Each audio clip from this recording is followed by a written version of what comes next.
ఓం నారాయణం నమస్కృత్య నరం చైవ నరోత్తమం దేవీం సరస్వతీం వ్యాసం తతో జయముదీరయేత్. ప్రియాత్మ బంధువులకు నా నమస్మాంజలుడు.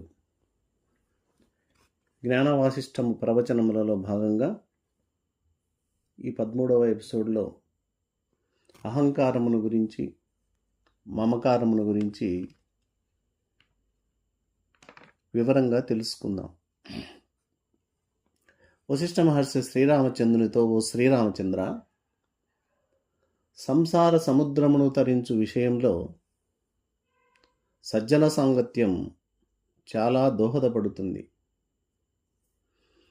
ఏ మహాత్మునకు అత్యాశ ఉండదో, ఏ మహాత్మునకు మోహం ఉండదో, ఏ మహాత్ముడు కామ, క్రోధ, మద, మాత్సర్యములను అనుదినం క్షీణింపజేసుకుంటూ ఉంటాడో అతడే సజ్జనుడు.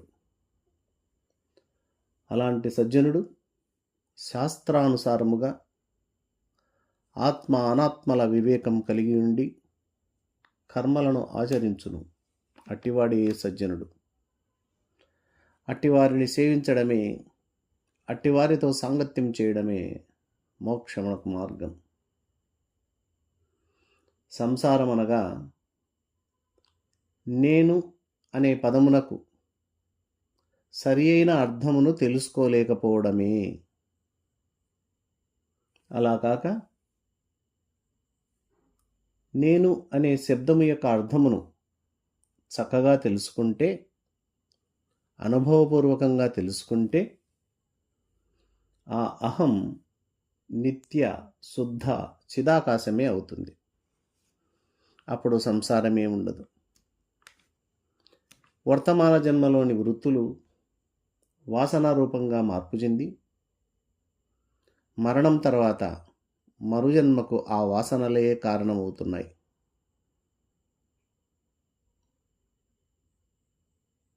ఏ జన్మలో అయితే ఈ వాసనాక్షయం జరుగుతుందో అదే చివరి జన్మ అవుతుంది. ఆ తదనంతరం జనన మరణాలు ఉండవు. ఈ సంసారం అనే వృక్షానికి అహంకారమే మొలక, మమకారమే శాఖ. మోహమును కలిగించేటటువంటి భోగాలే ఫలములు అని చెప్పగా విని శ్రీరామచంద్రుడు వశిష్ఠ మహర్షిని ఇలా ప్రశ్నిస్తున్నాడు. ఓ మహాత్మా, మరి అహంకారమునకు రూపం ఏమిటి? దీనిని విడిచే ఉపాయం ఏమైనా ఉందా? అహంకారాన్ని వదలడం దేహం ఉన్నప్పుడు సాధ్యమవుతుందా, లేక దేహం వదిలిన తర్వాత సాధ్యమవుతుందా? అలాగే మమకారం అంటే ఏమిటి? దాని నివృత్తికి మార్గాలేమిటో సవిస్తారంగా తెలియజేయవలసిందిగా ప్రార్థించాడు.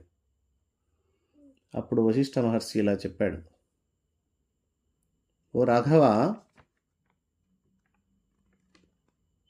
సమస్త జీవులను జనన మరణ చక్రమనే ఈ సంసారంలో బంధించేదే మాయ. మరి ఈ సంసార చక్రంలో బంధించడానికి మాయకు ఉన్నటువంటి పదునైన ఆయుధాలు రెండున్నాయి.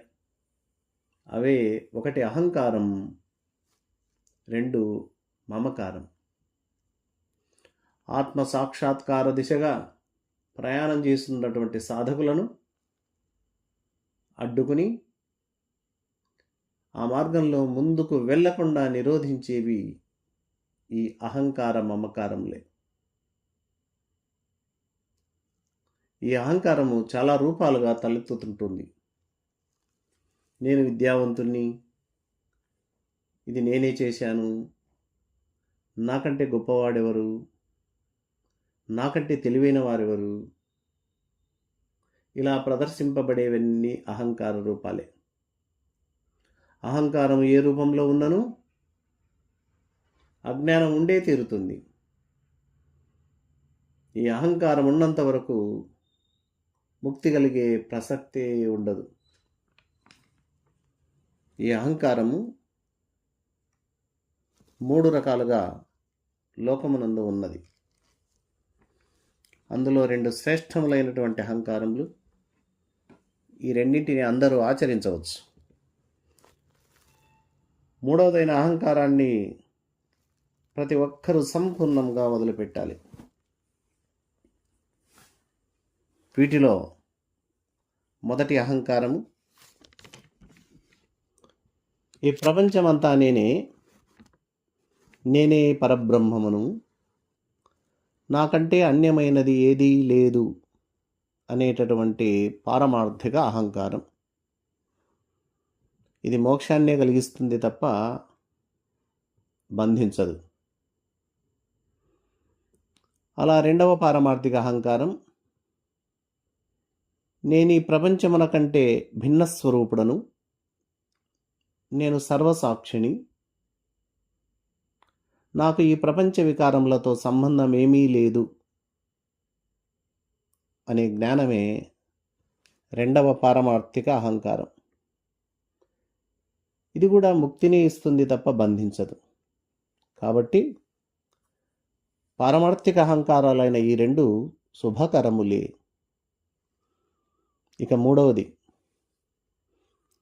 కరచరణాది అవయవాలు కలిగిన ఈ దేహమే నేను అనే తలంపు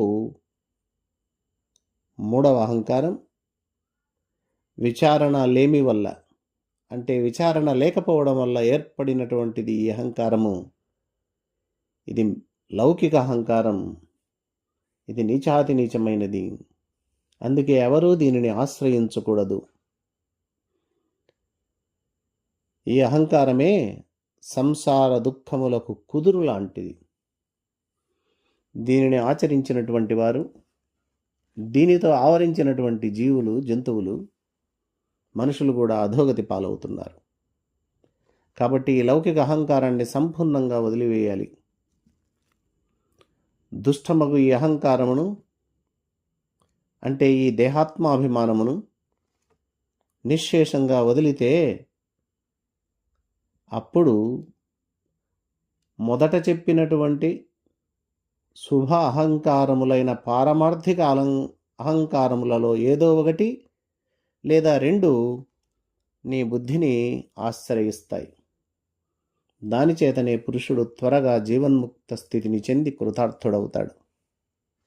కాబట్టి మోక్షం మీద కోరిక కలిగినటువంటి పురుషుడు లౌకిక అహంకారమును పూర్తిగా వదిలివేయాలి. తర్వాత పారమార్థిక అహంకారములను మాత్రమే ఆశ్రయించి జీవన్ముక్త స్థితికి చేరుకోవాలి. ఆ తర్వాత అభ్యాసం అధికమయ్యే కొద్దీ ఆ 2 పారమార్థిక అహంకారములతో కూడా పని లేదు. ఆ అహంకార పరిత్యాగమే మహాసౌఖ్యం. ఇదియే మహోన్నత పదవి. ఇంత ఎందుకు, ఇదియే మోక్షం. ఇక మాయ యొక్క రెండవ ఆయుధం ఏమంటే మమకారం. మమకారం అంటే నా పిల్లలు, నా భర్త, నా భార్య, నా సంపద, నా ఆస్తి, నా గౌరవం, నా పేరు ప్రతిష్టలు, ఈ విధంగా విపరీతంగా పెంచుకునే మమకారమే వ్యామోహం. ఈ వ్యామోహమే, అంటే ఈ మమకారమే సంసారంలో బంధించి పడేస్తుంది. ఈ పిల్లలు, ఈ భార్య, భర్త, సంపద, ఆస్తి, పేర్లు, గౌరవాలు, ప్రతిష్టలు ఇవన్నీ కూడా శాశ్వతం అనుకుని ఇవి ఎప్పటికీ నా స్వంతమని భావిస్తూ భ్రమపడుతూ ఉన్నాం. ఇవి తెచ్చే ఉపద్రవం ఏమిటో తెలుసా? ఈ వ్యామోహాలే పునరపి జననం, పునరపి మరణం అనే దానికి కారణాలవుతున్నాయి. అందుకే ఈ వ్యామోహం రాకుండా ఉండాలంటే, లేదా ఈ వ్యామోహం తొలగిపోవాలంటే క్రింది విధంగా జీవించడం నేర్చుకోవాలి. పనులన్నీ చేస్తూ ఉండు, కానీ మనసును మాత్రం ఆ పరబ్రహ్మం మీద నిలబెట్టు. భార్యాపుత్రులతో, అన్నదమ్ములతో, తల్లిదండ్రులతో, బంధుమిత్రాదులందరితో కలిసి ఉండు. అందరికీ సేవలు చేస్తూ ఉండు. అందరితో ఆత్మీయంగా ప్రవర్తించు. కానీ మనస్సులో మాత్రం వీరెవరు నా వారు కారు అని నిరంతరం ఆ ఎరుకతోనే జీవించు. ఉదాహరణకు, ధనవంతుల ఇళ్లలో పని మనిషిని చూడండి. ఆ పని మనిషి ఆ యజమాని ఇంటిలో ఎన్ని పనులు చేస్తున్నా, ఆ ఇంటిని ఎంత శుభ్రంగా ఉంచుతున్నా, ఇది నా ఇల్లు కాదు, ఇది నా ఇల్లు కాదు అనే భావనతోనే పనిచేస్తుందే తప్ప నా అనే భావనను పొరపాటును కూడా రానివ్వదు. ఇదే అసంగం అంటే. శ్రీకృష్ణ పరమాత్మ కూడా భగవద్గీతలో అసంగ శస్త్రేణ దృఢేన చిత్వా అన్నారు. అసంగం అనేటటువంటి ఈ శస్త్రము చేత సంసారం అనే వృక్షాన్ని నరికివేయమన్నాడు. ఇంకొక ఉదాహరణ తీసుకుంటే,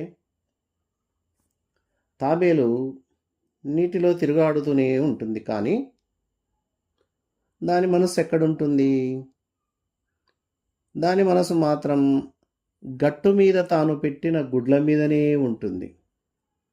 అదేవిధంగా సంసారంలో పనులన్నీ చెయ్యి, కానీ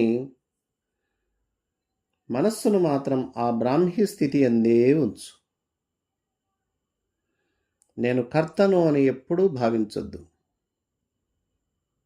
ఇది నాది అని ఎప్పుడూ నీవు భావించవద్దు. హే భగవాన్, నీవే కర్తవు, నేను కాదు. నేనొక యంత్రాన్ని అనుకుంటూ వెళ్తూ ఉంటే ఈ అహంకార మమకారాలు తొలగిపోతాయి. ఈశావాస్యమిదం సర్వం అనే ఉపనిషద్వాక్యం ఈ విషయాన్నే దృఢపరుస్తూ ఉన్నది. మాయ చాలా బలవంతరమైనది. భగవద్గీతలో శ్రీకృష్ణ పరమాత్మ కూడా దైవీహేషా గుణమయీ మమ మాయా దురత్యయా మామేవ యే ప్రపద్యంతే మాయామేతాం తరంతి తే. ఓ అర్జున, నా మాయ చాలా బలవత్తరమైనది. మాయను దాటడం చాలా కష్టం. ఎవరైతే నన్నే ఆశ్రయిస్తారో, ఎవరైతే నన్నే శరణు కోరుతారో, ఎవరైతే నన్నే పరమగతిగా ఎంచుకుంటారో వారు మాత్రమే ఈ మాయను దాటగలరు అని అద్భుతమైనటువంటి సందేశాన్ని పరమాత్మ మనకు అందించాడు. అందుకే మాయ చాలా బలవంతరమైనది. ఇది ఎప్పుడూ అసత్యమైనది అయినప్పటికీ అసలైన సత్యం అనేటట్లు భ్రమను కలిగిస్తుంది. కారణం ఏమిటి అంటే, కారణం అజ్ఞానమే. అందుకే ప్రతి ఒక్కరూ వివేకాన్ని ఆశ్రయించి వైరాగ్యం అభ్యసించడం వల్ల ఈ మాయను జయించి సంసార సాగరము నుండి విముక్తి పొందవచ్చు అని వశిష్ఠ మహర్షి శ్రీరామచంద్రునితో అహంకార మమకారముల స్వరూపమును పూర్తిగా వివరించి వాటి తరుణోపాయాన్ని కూడా సెలవివ్వడం జరిగింది.